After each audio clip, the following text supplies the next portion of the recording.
Africa is not an exception, especially in the horns of Africa.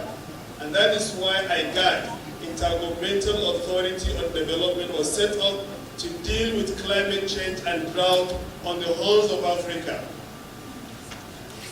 Apart from this, in the last 25 years, there have been about 7,000 natural disasters that have killed over 1,035,000 people. Apart from this, in 2020, 22 of the natural disasters that occurred claimed about $1 billion in damages. In the last 25 years, there have been almost 7,000 natural disasters that have killed over 1.3 million. And these numbers continue to rise every day. But one thing we must understand is the politics of disaster management as well as climate change. Every quarter, every year, the United Nations organization invite nations and states under the auspices of the United Nations to organize summits on climate change. The previous ones, we have seen the Kyoto Protocol, for example. What I'm saying here is that the big powers no longer want to give up their industrial production because dealing with climate change, reducing gaseous emissions into the atmosphere, it means that you have to cut production. So cutting production means some industries have to shut down. And the capitalist world does not want to see that. The third world nations of Africa, Latin America, and the Caribbean continue to suffer, and indigenous of the FCT. That is why every year we record natural disasters and some man-made disasters. So why we brought in FEMA is because the Vice Chancellor is very keen at dealing with the Federal Capital Territory in terms of education and any other thing that affects the FCT. So I'm not here to make a lecture. We have our seasoned professors who will tell us about climate change and how to mitigate as well as prevent the occurrence of natural disasters, especially in the FCT. We are seeing FCT today as a macrocosm of a nation like Nigeria and the world entirely. So ladies and gentlemen, I welcome you to this particular August, and today is 1st August Symposium. We listen carefully on how to prevent such disasters, and we appreciate FEMA by bringing all these gadgets and implement on rescue operation, how people under such disaster could be rescued in case it happens. We thank you by deploying this particular gadget to exhibit to the students, and we must learn this because it can happen anywhere. And if it so happens, what do we do? How do we go about it? The Vice Chancellor, sir, once more again, I thank you for making this particular gathering a reality. Thank you. Great Nigerian students. Yes. I am delighted that today we are gathered to do all of those things that a university must do. Universities are charged not only with training people, but more importantly, in fact, with helping society to understand its bearing, support society in its bid for development, push forward ideas and strategies to make humanity live a better life. Gives us hands and eyes to clear paths and chart land and develop the soil and even look at the sky and create opportunities that the life of man can be better. It is not for man to live like a dog or like a cat or like the wild animals. The opportunity that we are endowed with is for us to make our society a better place for ourselves. As a university, our goal, therefore, is to continue to do those things through spreading of knowledge, but also by collaborating with others to make life better for humanity. The University of Abuja is the forefront of this. And what we are doing today is actually to contribute in that direction. Disaster, as the head of the Department of Political Science has said, does not know anybody, does not protect anyone. When it happens, it swipes you over, all over, destroys life, creates problems in society, sometimes creates even permanent future of destruction, which humanity may not be able to reclaim. People are talking about global warming today, and some people think it's a joke. Some people are just laughing and say, well, we don't produce too much, we're not releasing, all this gas to the atmosphere. We just, Africa, we don't do much. We are agrarian economy. And they just sit down and fold their arms. They don't have a story to tell you. There's no place on this earth that is protected when it comes to environmental destruction. In fact, in Nigeria, we are feeling it every day. So many things are changing for us because of this crisis that we are dealing with. The kind of flood that you see today, we are swiping people away. I have seen people who are in their cars and they are just moving, and because of flood, they are swept off and they met their death. People on motorbike, people walking the streets, and flood just swept them off. And there was no way, it was too late. The power of flood, when it happens, the enormous force sometimes are things you cannot resist. So it is really quite important for us, wherever it is we are, to know that the knowledge to protect ourselves and protect society against such disasters are knowledge that we must have. And I want to charge our students, please listen attentively today. It's not only you listening, but convey this message to others. Educate your parents, educate your neighbors, educate your friends. When you gain from here today, spread the news. Let people know that there are strategies they can adopt to protect themselves from untimely death. The University of Abuja is very proud of this, this event. It is one of our duties. We are the university in FCT, public university in FCT. We don't have a second home. Everybody tells you where is our home. Our home is the Federal Capital Territory. We belong here. Therefore, we must contribute our own quota to ensure that our home lives well, our home is well developed. That is why we are ready. And I want to tell our friends, our colleagues at the FCT authority that we are ready to work with them any day, any time. They are our people, we are their people. We must be one together, helping ourselves to develop. We want FCT to know that they don't even have to knock on our door. Anything they want University of Abuja to do, all they have to do is to call on the University of Abuja.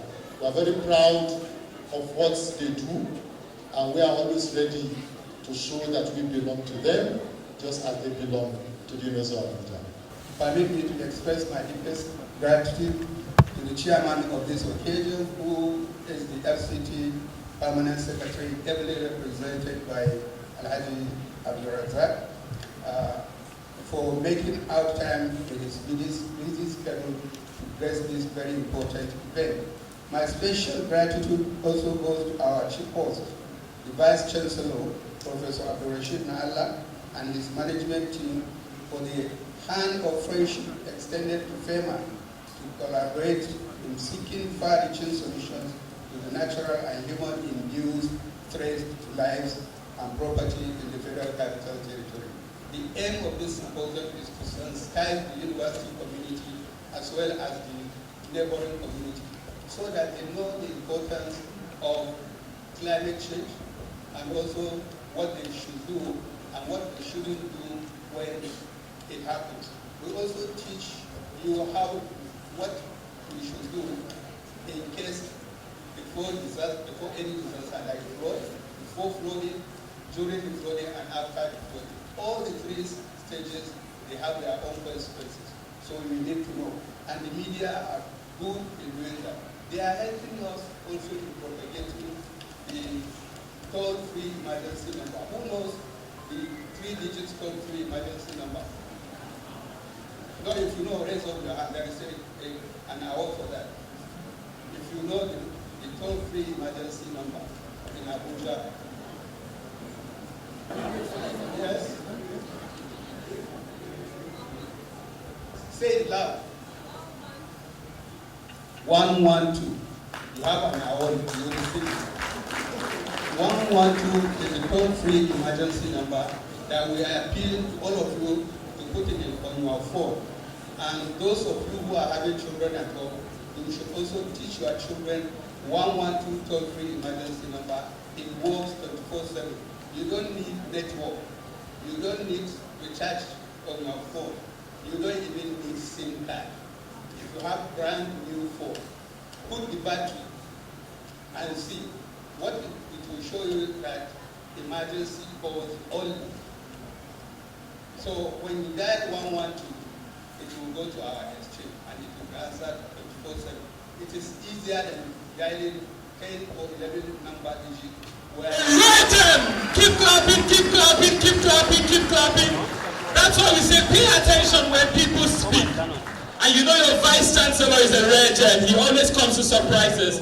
Thank you so much, sir. This is beautiful. This is remarkable.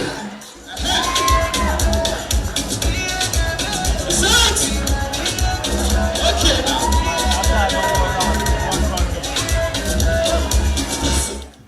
Thank you very much. I won't take much of your time. And I'm glad you recognize that I'm the only woman here, but I'm not. I have head of environment here. She's also a lady. And you can see that among all the students here, it was a lady who answered that question. So that's a round of applause. This is an evidence of excellence. When you're in a classroom, you listen, you participate, you process, and you make excellent use of it. She's done all of that. Give her a round of applause. But we must also say that this gift, this award, is coming from FEMA. Please give a round of applause to DG FEMA. Thank you, DG. Thank you very much. You know, he recognized excellence and influence for this university because he's one of us, and he's recognized her too by giving the token to her. So thank you so much.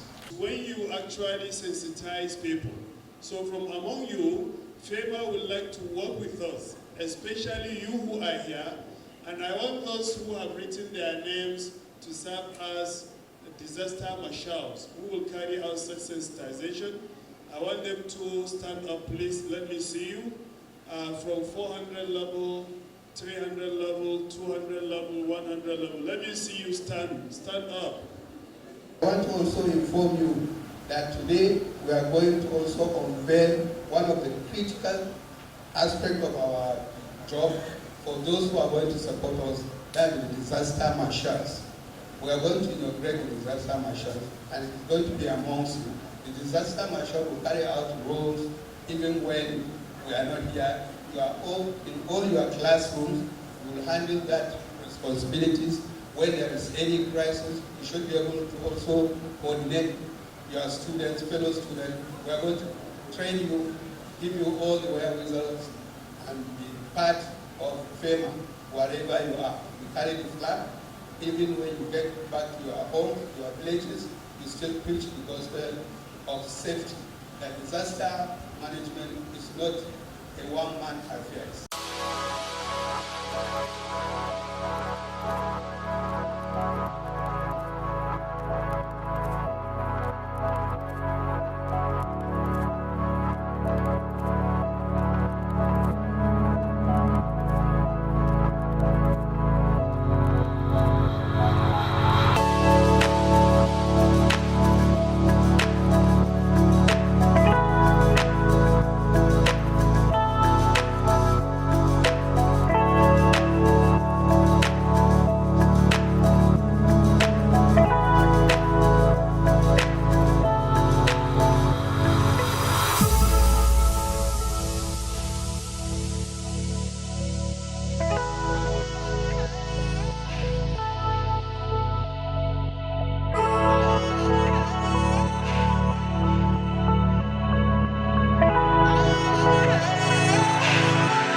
International Relations, University of Abuja, and I've just been inducted as the sensitization marshal for the FEMA.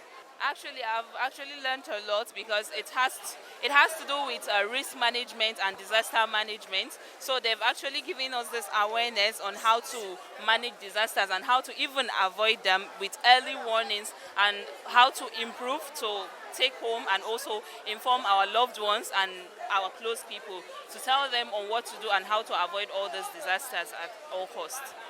Basically, the lecture is all about teaching us about the dangers of environmental degradations, all of the activities that we do that actually causes flood and the rest of them. So as a participant, okay, it is expected of me to actually, all right, follow the appropriate measure that has been outlined in order to curb all of these menaces that has bedeviled the society, particularly in Nigeria, especially in terms of flooding and the rest of other environmental situations. First and foremost, I must express my gratitude and happiness for this symposium. I think we have not made a mistake by collaborating with the University of Abuja, because you can see both the students, the lecturers, including the Vice Chancellor, were all happy with this synergy. And what is going to be taken home is obvious that a knowledge has been impacted, and the knowledge that cannot be obtained in a classroom. These things that we have done today, it has shown clearly that the students have been educated. They are able to know the emergency toll-free number, and they also realize that there are what is called emergency exit, as well as fire extinguishers, the importance of smoke detectors and other tools that can be used for emergency preparedness. So, and with the inauguration of the special marshals, who are going to handle some of our responsibilities, by the time we train them, they are going to be very helpful. You remember in those days we have the Boy Scout, we have the Girl Scout and other associations that are resembling what we are having today. So those Boy Scouts, they do rescue, they give first aid, as well as the Red Cross. So this is what we are advocating, and in trying to really get the disaster risk reduction message across to the public. We must get younger ones, catch them to make sure that they educate the public, their parents, their younger ones, and then also educate the community. So I'm sure what we did today with the inauguration of the special marshals is going to be very plus for the FCT, Emergency Management Agency, and as well as the nation at large. So we'll cascade this to other institutions, whereby we can do the same inauguration, educate them, and then collaborate with the institution for capacity building. You have heard that a new department is coming up on the environment, which is going to address climate change as well as disaster and other hazards. So this is a very good effort that is going to be sustained by the grace of God. Very well. You heard the DG. He said it in the auditorium there. He has told them that we will come back for drills and simulation exercise. And apart from that, the disaster marshals, definitely we are going to give them a short training. From time to time, we have to call on them. They will come. We give them training on different, how to prevent different disasters, either road crash. You know, some of them are very good in first aid. We got to understand because we interacted with them before the program started. So we now teach them how they will carry out first aid, and if it is a building collapse, if it is fire incident, if it is flooding and other things, we will put them through that. And definitely we are going to sustain this because it's something we already started in secondary schools. We did in secondary schools, and we said we wanted to catch them young. And we even have clubs in secondary schools now on disaster management. That is why this year we decided to collaborate with the tertiary institutions. The next one is going to be University of Technology, Abuja. And then we have College of Education in Zuba. So we are going to carry them along. That's what we intend to do. We're not going to leave any stone unturned because it's not, this is not the time to start a program and then leave it halfway. No, it has to be sustained. Why? Because we need to save lives and properties. And in disaster management, a lot of things. We keep getting new equipment. We get new ways of rescue operations. So we have to always update their knowledge. You are all aware that we normally have activation meeting every year, activation and refresher meeting that we hold every year at the beginning of the year. In actual sense, we do it quarterly, and that is what we do. So we are now going to carry these students here along with us, and it will definitely go a long way. Thank you very much. And you, the press, we have today, we have officially, you have been doing a great job. You have been doing well. But today we have officially added you to be part of our disaster marshals, and you have been inaugurated. We pray you will continue to work with us. The collaboration will be stronger now. We work in synergy, and even when we are there or not, we trust that the press will always make sure they take it down to the grassroots and all over the world. Thank you very much for coming.